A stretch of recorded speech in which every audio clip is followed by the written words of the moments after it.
জীবনে সুখ খুঁজে পেয়েছি ঠিকই, কিন্তু দুঃখের সাগর পাড়ি দিয়ে। লাইফে আসা দ্বিতীয় মানুষটা প্রচুর স্পেশাল হয়, কারণ তারা প্রথম যে মিথ্যা ভালোবাসা সেটাকে ভুলিয়ে দেয়। আলহামদুলিল্লাহ, একজন যত্নবান পুরুষ পেয়েছি। মেয়েরা জীবনে এর থেকে বেশি কিছুই চায় না। একটা মেয়েকে বিয়ের পরে যদি অনেক বেশি হাসি খুশি আর অনেক বেশি সুন্দর দেখতে পান, তাহলে ভেবে নিন সেই সুন্দর নারীর পেছনে একজন যত্নবান পুরুষের হাত আছে। একটা সত্যি কথা কি জানেন? কদর করতে না জানলে সেই জিনিস নসিব থেকে উঠিয়ে নেওয়া হয়। তাই আপনি যতই চান না কেন, থাকবে না। ভালোবাসার মানুষ তো এমন হওয়া উচিত যে আপনার খুশিতে খুশি হবে, যে আপনার দুঃখতে দুঃখ প্রকাশ করবে। আপনি কান্না করলে সেও কান্না করবে, আপনি হাসলে সেও হাসবে। যেদিন থেকে দেখবেন আপনার স্ত্রী আপনার সাথে রাগ করছে না, অভিমান করছে না, আপনার সাথে ঠিকভাবে কথা বলছে না, সেদিন থেকে বুঝবেন আপনার স্ত্রী আপনার থেকে অনেক দূরে সরে গেছে। হয়তো সেই দূরত্ব স্থানের না, দূরত্বটা হবে মনের। মেয়েরা তার প্রিয় মানুষের সাথে ঝগড়া করতে পছন্দ করে।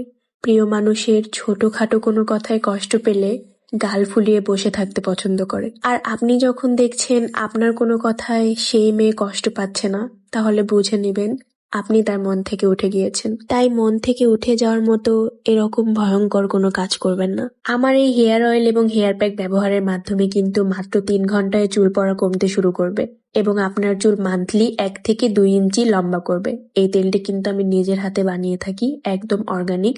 প্রায় 35টা উপাদান দিয়ে এই তেলটি বানানো। যেই আপুরা এবং ভাইয়ারা অতিরিক্ত চুল পড়ার সমস্যায় ভুগছেন, তারা কিন্তু একবার হলেও আমার প্রোডাক্ট ইউজ করে দেখবেন। আমি কিন্তু উপরে পেজ মেনশন করে দিলাম। একটা মেয়ের সৌন্দর্য কিন্তু চুল, আর সেই চুল যদি পড়তে পড়তে মাথা টাক হয়ে যায়, তাহলে কিন্তু আর কিছু বলার থাকে না। তাই দেরি না করে এখনই আমার ফেসবুক পেজে ইনবক্স করে ফেলেন। আপনাদের ভাইয়া, আজান বাবু আর আমি 3 জনে মিলে গিয়েছিলাম রাতে ডিনার করার জন্য বাইরে।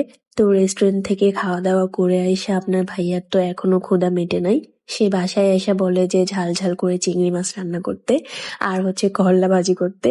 তো কি আর করার, রেস্টুরেন্ট থেকে খেয়ে আসার পরেও বাসায় এসে আবার রান্না বাড়া শুরু করে দিই। তো আজকের এই ভিডিওটায় কিন্তু আমি টুকিটাকি কয়েকটা ক্লিপস দিয়ে আমি করলা ভাজির রেসিপিটা, আমার আমি যেভাবে করলা ভাজি করি আর কি, সেই রেসিপিটা আর চিংড়ি মাছ যেভাবে রান্না করি সেই রেসিপিটা আপনাদের সাথে শেয়ার করলাম। যে যতটুকু পারেন বা বোঝেন এভাবে রান্না করে খেয়ে দেখবেন, আসলে কিন্তু অনেক মজা লাগে। আমার হাজবেন্ডের কিন্তু আমার হাতে এই করলা ভাজিটা আর এভাবে চিংড়ি মাছ রান্নাটা সে অনেক মজা করে খায়। এই রান্নাগুলো নাকি তার কাছে অনেক বেশি ভালো লাগে। তো আপনারাও ট্রাই করে দেখবেন, আসলেও কিন্তু অনেক মজার। আপনাদের দুলা ভাইয়ের কাছে আর কি আমার সব রান্নাই মজা লাগে। কখনো সে বলেনি এই রান্নাটা খারাপ হয়েছে বা ওইটা খারাপ হয়েছে, এমন হয়েছে তেমন হয়েছে। সব রান্নাই নাকি তার কাছে মজা লাগে। আমি সত্যিই জানি না যে আসলে আমার রান্না কতটা মজা, তবে আমার কাছে মোটামুটি ভালো লাগে আমার নিজের রান্না। তো আমি করলা ভাজিটা যেভাবে করি, প্রথমে একটা ফ্রাই প্যানে আমি করলা প্লাস কিছুটা আলু কুচি নিয়ে নেই। সেটা ভালোভাবে ধুয়ে ফ্রাই প্যানে তেল গরম করে নিয়ে কিছুটা জিরা ছিটিয়ে দিই। তারপরে করলা ভাজিটা ঢেলে দেই অ্যান্ড কিছুক্ষণ নাড়াচাড়া করে যখন একটু হলুদ হলুদ কালার চলে আসে, তারপরে কিন্তু আমি কাঁচা পেঁয়াজ প্লাস কাঁচা মরিচ দিয়ে দিই, সাথে একটু লবণ আর একটু হলুদ দিয়ে দিই। এভাবে কিন্তু কিছুক্ষণ সময় নাড়তে নাড়তে জিনিসটা যখন মজে আসবে, তখন কিন্তু করলা ভাজিটা হয়ে যাবে প্রায়। আর এদিকে চিংড়ি মাছ রান্নার ভিডিওটা তো আপনারা দেখেই নিয়েছেন। পরিমাণ মতো সবকিছু আদা রসুন জিরা প্লাস সবকিছু বাটা ঘষা দিয়ে ভালোভাবে কষিয়ে নিই চিংড়ি মাছ দিয়ে। তারপর তরকারি বেগুন আলু প্লাস চিচিঙ্গা ছিল এখানে, ছোট ছোট করে কেটে ভালোভাবে কষিয়ে নিয়ে তারপর ঝোল দিয়ে দিই। এই তো। আর এদিকে কিন্তু দেখেন করলা ভাজিটা হয়ে আসছে। অনেকেই হয়তো করলা ভাজি করার আগে প্রথমে তেলের মধ্যে পেঁয়াজ মরিচ ভেজে তারপর করলা ঢেলে দেন, বাট এভাবে পরে পেঁয়াজ মরিচটা দিয়ে করলাটা ভাজি করে খেয়ে দেখবেন, অনেক বেশি মজা হয়। আর এদিকে কিন্তু চিংড়ি মাছের তরকারিটাও হয়ে গেছে।